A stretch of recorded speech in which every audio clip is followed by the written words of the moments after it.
गायत्री जी, सर्वप्रथम वंदना है माँ गायत्री जी, क्योंकि उनकी वजह से कृपा है बरसती ब्रह्मा विष्णु और महेश की।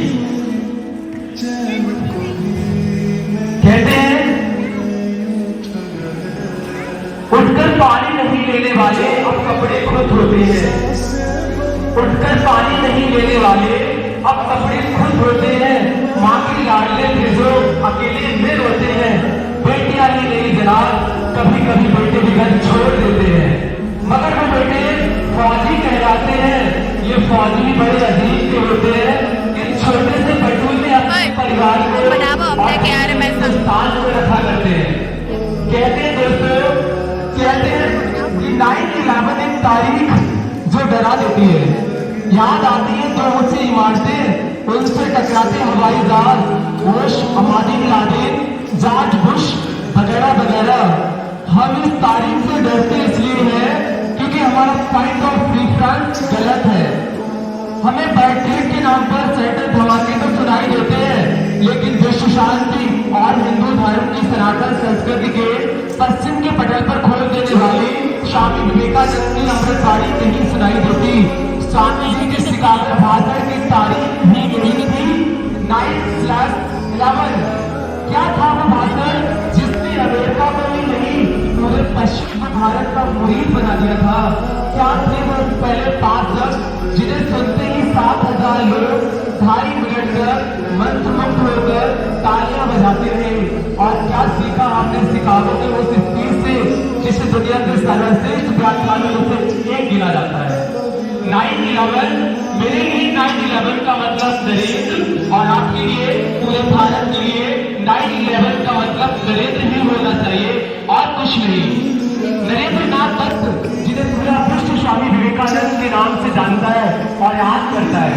हमें हम भारतवासी को 9/11 इसलिए याद रखना चाहिए क्योंकि उस दिन भारत के युवा सन्यासी ने पश्चिमी देशों के सूट-फूट वाले गुरुद्वारों को बौना साबित कर दिया था। 9/11 हमें इसलिए याद रखना चाहिए क्योंकि उस दिन सनातन संसद के 36 पाप ने भारत को विश्व गुरु के रूप में पुनर्स्थापित कर दिया था। आज के बाद 9/11 हम राधेर के लिए नहीं, 9/11 आज के बाद शिकागो के लिए नहीं, आज के बाद 9/11 हम राधेर के लिए नहीं, नरेंद्र के लिए याद करेंगे। कहते दोस्तों, आज के बाद 9/11 हम राधेर के लिए नहीं, नरेंद्र के लिए याद करेंगे। 9/11 हम न्यूयॉर्क के लिए नहीं, शिकागो के लिए याद करेंगे। विध्वंस के लिए नहीं, विश्व शांति के लिए याद करेंगे। विध्वंस के लिए नहीं, विश्व शांति के लिए याद करेंगे।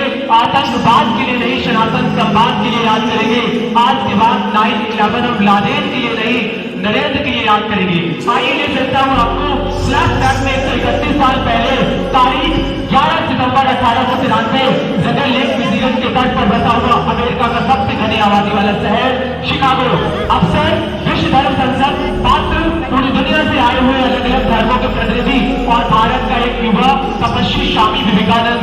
मौका तो था धर्म विचार विमर्श का, लेकिन दूसरों को छोटा और खुद को बड़ा समझने वाले पश्चिमी संस्कृति सैकड़ों विद्वानों के बीच बैठे हुए स्वामी विवेकानंद का मजाक उड़ा रही थी। उनके कपड़े कोई सूट-बूट वाले विद्वानों से मेल नहीं खा रहे थे, कद काठी भी कोई खास नहीं थी। उनके मस्तक पर ज्ञान का तेज तो था, पर अहंकार नहीं। भारत को तीसरी दुनिया मानने वाले, सफेदों का देश कहने वाले मन ही मन स्वामी जी पर हंस रहे थे। बड़ी बड़ी बातें करता है भारत, विश्व की प्राचीन सभ्यता कहता है खुद को।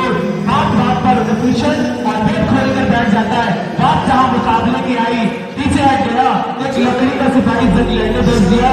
ये तो हमारी पहली तलवार का एक बार ही नहीं सह पाएगा, चटक जाएगा। स्वामी जी सभा में निश्चित बैठे रहे और अलग अलग देशों के विद्वानों को एकाग्र रूप से सुनते रहे। लोग अलग थे, धर्म अलग थे, लेकिन दावा सबका एक ही था, मेरे धर्म जैसा कोई धर्म नहीं, मेरे सिद्धांत जैसा कोई सिद्धांत नहीं, और मेरे वंश जैसा कोई वंश नहीं। थोड़ी देर बाद स्वामी विवेकानंद का नाम, थोड़ी देर बाद विश्व धर्म संसद में स्वामी विवेकानंद का नाम पुकारा गया और वह अपनी जगह से उठकर मंच की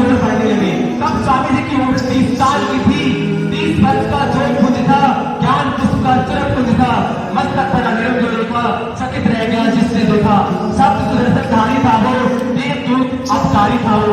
स्वामी जी उस सभा में, स्वामी जी उस दिन अकेले मंच पर नहीं आए थे, उनके साथ भारत की सनातन संस्कृति और लाखों वर्षों का इतिहास भी उनके साथ आ पहुंचा और उनका गीत सुनना चाहता था कि भारत क्या करेगा। जहाँ इतने बड़े बड़े धर्म योद्धा बोल चुके थे, वहाँ ये भक्त बजाने लगा सनातन धर्म की श्रेष्ठता कैसे सिद्ध करेगा। स्वामी विवेकानंद माइक तक पहुंचे तो लेकिन कुछ बोले नहीं। सभा में हलचल सी मच गई कि स्वामी जी कुछ कह के नहीं रहे हैं। लोगों की उत्सुकता बढ़ने लगी, सभा में हलचल सी मच गई। स्वामी जी ने कुछ तालियों ने उपहास दिया, जिसे स्वामी जी आप भी चुप थे, बस चारों नजर घुमाकर देख रहे थे, मानो पूरी सभा में जायजा ले रहे थे। कुछ पल और गुजर गए, फिर स्वामी जी बोले और सिर्फ 5 शब्द बोले। उन्हें 5 शब्द ने आने वाले 500 वर्षों के लिए पश्चिम की धरती पर सनातन सभ्यता का ध्वज गाड़ दिया। वो 5 शब्द सुनने वालों की छाती पर ऐसे गड़े कि 7,000 लोग मंत्रमुग्ध होकर तालियां बजाने लगे। वो 5 शब्द सुनने वालों की छाती पर ऐसे गड़े कि 7,000 लोग खड़े होकर मंत्रमुग्ध होकर तालियां बजाने लगे। शिकागो की धर्म संसद में स्वामी विवेकानंद के वो पहले 5 शब्द थे, ध्यान से सुनिएगा और दिल थाम के सुनिएगा। Sisters and brothers of America, America के भाइयों और बहनों, 7,000 लोग मंत्रमुग्ध रह गए, जैसे कोई जादू देख लिया हो, जैसे ईश्वर की आवाज सुन ली हो, जैसे आकाशवाणी हो गई हो। उन्हें ये विश्वास ही नहीं हुआ, जैसे कोई आकाशवाणी हो गई हो, 2.5 मिनट तक तालियां बजती रही। अभी तो स्वामी जी ने कुछ कहा ही नहीं था, आप कहने वाले थे। ये सब इतने मर्मस्पर्शी थे, इतने अविस्मरणीय इसलिए हो गए, ये सब किसी मुख से नहीं, सनातन धर्म की मूल संस्कृति से उपजे थे। अयोग्यता पुरोहित करना लघुशेख शाम उदार चरता राम तू बस गए कुटुंब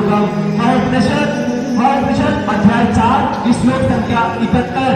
ये अपना भाई है, ये अपना भाई नहीं है, भक्त नहीं है। इस तरह की गणना छोटे हृदय वाले लोग करते हैं। उदार हृदय वालों के लिए, बड़े हृदय वालों के लिए संपूर्ण धरती उनका परिवार हुआ करती है। देश की सीमाओं से बाहर झांकने वालों को, पश्चिमी समाज को स्वामी विवेकानंद की ये 5 शब्द एक कल्चर की भांति शौक की तरह जब जोड़ गए, उन्हें ये विश्वास ही नहीं हुआ कि हजारों मील दूर से आया हुआ एक व्यक्ति से ना तो रक्त का संबंध है, ना ही संस्कार का, ना ही भाषा और ना ही भाव का। वो कैसे अपना भाई और बहन के संबोधन से पुकार सकता है? यही तो वो रहस्य है जिसे दुनिया के बड़े से बड़े बुद्धिजीवी आज तक नहीं समझ पाए कि कैसे हम भारतवासी परायों को भी अपना बना लेते हैं, मनुष्य मात्र में भेदभाव नहीं करते, चमड़ी के रंग से किसी को छोटा या बड़ा नहीं समझते। कैसे हमारे यहाँ ब्लैक लाइव्स मैटर वाली सरकार दिखाकर इंसानी जिंदगी की कीमत याद नहीं दिलानी पड़ती।